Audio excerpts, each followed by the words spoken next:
Olá! Começa agora mais um episódio da quinta temporada do EsferaCast, o videocast que dá o tom aos assuntos de maior destaque do país. Nesse episódio, André Freitas, da Red Investimentos, e Nicola Calitio, da CIMED, tratam sobre as condições necessárias para atrair investimentos, como a agenda de reformas microeconômicas. Produtividade é o driver dos juros. Se o Brasil tem produtividade maior, ele precisa gastar menos, ele consegue ter juros menores. Precisamos ter um compromisso de ter mais poderes, de todos os poderes, de contribuírem entre si ou não se atrapalharem para que a gente possa andar para frente. A entrevista é conduzida pelo jornalista Márcio Gomes, apresentador do CNN Prime Time.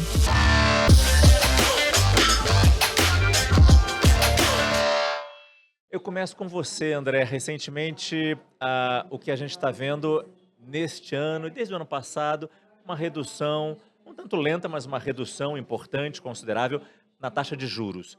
Agora, a gente está vendo nos Estados Unidos um repique da inflação por lá, uma ideia de que a taxa de juros lá permaneça estável por mais tempo, problemas econômicos também aqui no nosso país. Te pergunto se você ainda está otimista que essa queda na taxa de juros aqui continua como está, continuará no mesmo ritmo.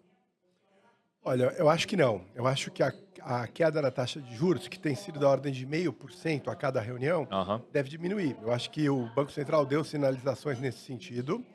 E como nós saímos na frente da maioria das economias do mundo, tanto desenvolvido quanto emergentes, na redução dos juros, não é? Depois da pandemia? Depois da pandemia, nós efetivamente chegamos num ponto em que a gente tem que esperar o que vão fazer as economias dos países desenvolvidos, principalmente o Banco Central Europeu e os Estados Unidos.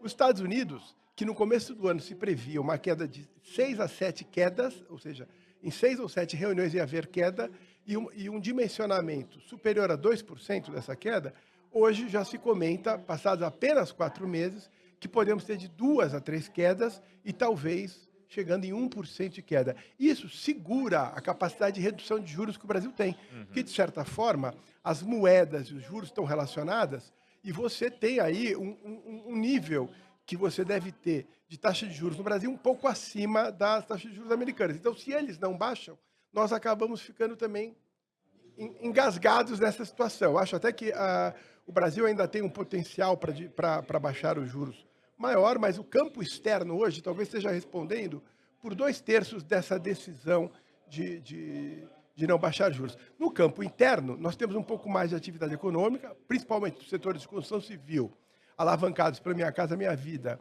e também pelo consumo das famílias, que aumentou, não é? Seja por aumento de salário do funcionalismo, que não tinha há vários meses, vários anos, né? Seja por isenções tributárias ou maior número de benefícios fiscais que o governo Lula tem dado. Então, você tem tido um aumento de consumo das famílias e isso que tem segurado, nós já estamos prevendo um PIB acima de 2% para 2024. Mas os juros eu acho que caem um pouquinho, então, para 0,25%. Entendi. Nicola, como é que você vê esse cenário? Você que participa de tantas empresas, como é que você vê este cenário em que a taxa de juros empresários, investidores estão desejosos que ela caísse mais, possa reduzir essa velocidade de queda? Qual o impacto que isso pode ter em 2024? Obviamente, isso não é positivo, né? Juros é um peso que você carrega. Quanto maior a taxa, menor a capacidade de investimento. Hoje, inclusive, no valor, mostra que as empresas vão gastar mais em juros do que em investimento. Como que você pode mudar isso? Tem uma palavra que eu acho que no Brasil a gente discute muito pouco, mas é absolutamente fundamental para o crescimento do país. A palavra é produtividade. Porque como que uma economia cresce? Ou você coloca mais input, mais capital, mais trabalho, né? Ou você faz os fatores serem mais produtivos. Nós, no Brasil, perdemos o boom demográfico, né? Ou seja, a taxa da população começa a crescer muito pouco. A taxa da população, ou a quantidade de pessoas na idade ativa, não está crescendo tanto. Então, a gente tem que fazer com que essas pessoas sejam mais produtivas. O Brasil é um país com pouco capital. A gente tem que fazer esse capital ser mais produtivo. Mas como fazer isso? Reformas microeconômicas, que é o que a gente vê, uma agenda importante. Vou dar um exemplo que pode parecer simples, mas para você produzir um genérico no Brasil, hoje tem um fator de custo que não precisaria ter, que são as bulas impressas nas caixinhas do remédio. Como é que isso impacta a produtividade? Né? Duas razões. Primeiro, você, em vez de ter um QR Code, né, você tem que imprimir a bula, dobrar e colocar na caixinha. As máquinas que produzem esses medicamentos, elas têm uma produção muito grande, potencialmente muito grande. Mas o fato de que você tem que colocar o blister junto com a bula reduz essa produtividade dessa máquina. A hora que você produz menos remédio por minuto, por hora na máquina, o custo aumenta. Então, o preço do genérico, obviamente, no Brasil é bom, a lei de genérico é excelente, mas poderia continuar caindo se a gente tirasse uma bula. Põe um QR Code. Hoje todo mundo tem capacidade de ver isso. Você consegue me dizer em quanto cairia o preço do remédio? Qualquer, um exemplo. De um genérico? É. Eu acredito que poderia cair mais de 5% a 10%. Só da gente tirar a bula no remédio. Esse é um projeto que foi aprovado no Congresso Nacional há 2 anos, mas não foi regulamentado ainda. Então, olha o potencial que a gente tem no Brasil de tirar travas e amarras e aumentar o crescimento.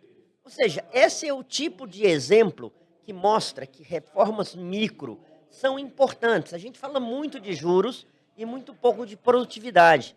Produtividade é o driver dos juros. Se o Brasil tem uma produtividade maior, ele precisa gastar menos, ele consegue ter juros menores. Então, é tudo uma coisa, está interligado uma coisa com a outra. Acho que a gente pode pensar um pouco nisso, na questão de confiança nas pessoas, né? Eu vou investir mais na minha empresa, eu vou fazer mais um input, se for o caso aqui. Se eu confiar no governo, se eu tiver segurança jurídica, pergunto se os investidores, internos e externos, têm segurança jurídica no nosso país, confiam nas pessoas que estão lá. Por exemplo, ministro Haddad, em 2023, logo no começo, havia uma grande desconfiança, conquistou a confiança do mercado. Em 2024, ele continua com essa confiança? Olha, eu acho que os grandes problemas do Brasil são conhecidos, tanto pelo ministro Haddad quanto pela oposição, e eu acho que o encaminhamento de propostas e soluções para esses problemas é quase que uma unanimidade.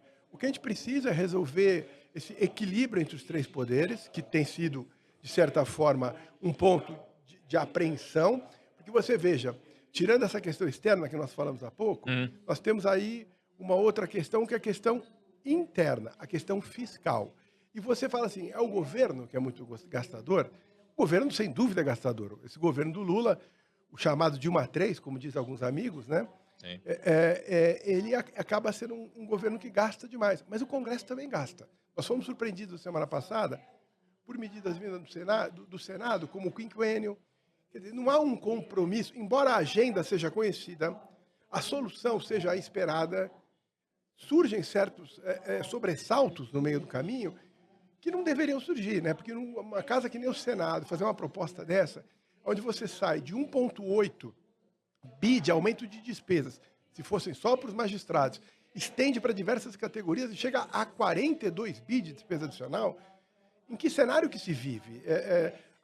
Nossa realidade não é essa. O esforço da política monetária se torna enorme, tendo que vencer essa barreira de uma política fiscal muito lousy, muito expansionista. Então, a gente tem que haver uma colaboração no sentido de fazer uma agenda que leve o Brasil para frente, qualquer que seja o governo. E essa agenda precisa ter uma colaboração entre os poderes. Eu acho que o Brasil disse que até o passado é incerto, não é?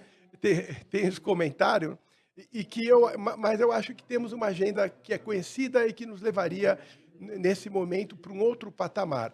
Precisamos ter um compromisso dos demais poderes, de todos os poderes, de contribuírem entre si ou não se atrapalharem para que a gente possa andar para frente. Rapidamente, Nicola, recentemente o ministro da Fazenda, o Ministério da Fazenda, mudou a meta fiscal, estava marcada para o ano que vem, de mais 0,05 para 0. Te pergunto se isso primeiro, se é factível termos 0. E, de novo, que sinalização isso dá ao mercado? A sinalização é péssima. Foi o que a gente viu, a turbulência enorme que a gente teve na semana passada. Qualquer velhinha sabe que ela tem que viver com a aposentadoria dela. Ela não pode gastar mais do que ela ganha. Isso vale para todo mundo, inclusive para o governo federal. Né? A hora que você concorda que você vai gastar mais esse ano que vem, vou chegar em zero, mas a direção é que talvez eu não chegue, eu posso ser menos 0,25 e que eu vou chegar só no final do governo a zero, é muito ruim. As pessoas que estão emprestando dinheiro para o governo, para o Brasil, falam assim, opa, esse governo está gastando muito. Quem gasta muito, eu cobro juros maiores, porque eu não sei se eles vão me pagar. O endividamento cresce. Se a gente está numa trajetória de dívida caindo, todo mundo sabe, opa, essa pessoa está gastando menos, esse governo está gastando menos, então eu tenho mais confiança no futuro. Né? E aí, como que a gente gasta menos? Produtividade. De novo, desculpa parecer uma radiola estragada, mas o que é produtividade? Fazer mais com menos. A gente sempre fala em contratar mais funcionário para fazer o serviço. Que tal digitalizar? A pandemia foi um exemplo. Obviamente, foi péssima em inúmeros sentidos, Sim. mas ela forçou a digitalização. Nós nos forçamos, né, Claro. a trabalhar de forma remota. O governo digital hoje é muito melhor do que era há 5 anos atrás. Né? A gente tem que continuar nesse caminho, independente da ideologia. Fazer com que o governo preste serviços melhores com custos menores. Isso vai ser bom para todo mundo. Bolsa Família é bom? É ótimo. Mas gastar tempo de um cidadão para fazer um serviço que ele poderia fazer eletronicamente é péssimo. Né? Isso tem custo e ineficiência. Tá chegando ao final a nossa entrevista aqui e eu tenho 3 perguntinhas que são de bate-pronto. Eu vou fazer as mesmas para vocês dois. A primeira, André, qual é o grande desafio do Brasil hoje? Eu acho que é o endereçamento da política fiscal, no sentido de que a gente possa ter uma política monetária que leve os juros a uma taxa mais baixa e podemos entrar numa dinâmica de crescimento. Nicola. Eu acho que eu falei fazer mais com menos. Continuo com você, Nicola. Em qual setor da economia brasileira você investiria agora? Nesse momento, eu acho que setores exportadores, né? Agronegócio é um setor maravilhoso, por quê? 3% de produtividade por ano nos últimos 30 anos. É o mais competitivo do mundo. Você, André. Olha, eu vou puxar aqui para a área que eu atuo, que é o real estate. Eu acho que alguns segmentos do real estate estão indo muito bem, principalmente o setor de habitação social, não é? Então, eu acho que tem, tanto no setor de real estate, de Minha Casa Minha Vida, quanto no setor de shoppings, com aumento de consumo das famílias, são setores que são bastante positivos para esse ano. E para você também, André, começo com você. Se você fosse presidente do Brasil, qual seria a prioridade da sua agenda?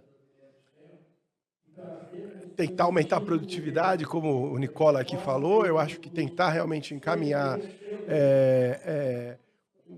o social, não podemos esquecer nunca. Eu acho que nesse sentido, embora o gasto social seja muito alto, principalmente na base, é necessário porque nós temos um país com muita deficiência ainda, né? Seja de educação, seja de saúde, seja de saneamento. Então essa tem que ser a prioridade, ou seja, você procurar dar mais atenção e mais conforto às populações mais necessitadas. Né? Presidente Nicola. Opa, para mim seria um pacto da sociedade em torno de uma agenda de crescimento com uma visão de futuro ambiciosa. O Brasil, ele não é pobre porque ele quer, ele é pobre porque ele escolhe.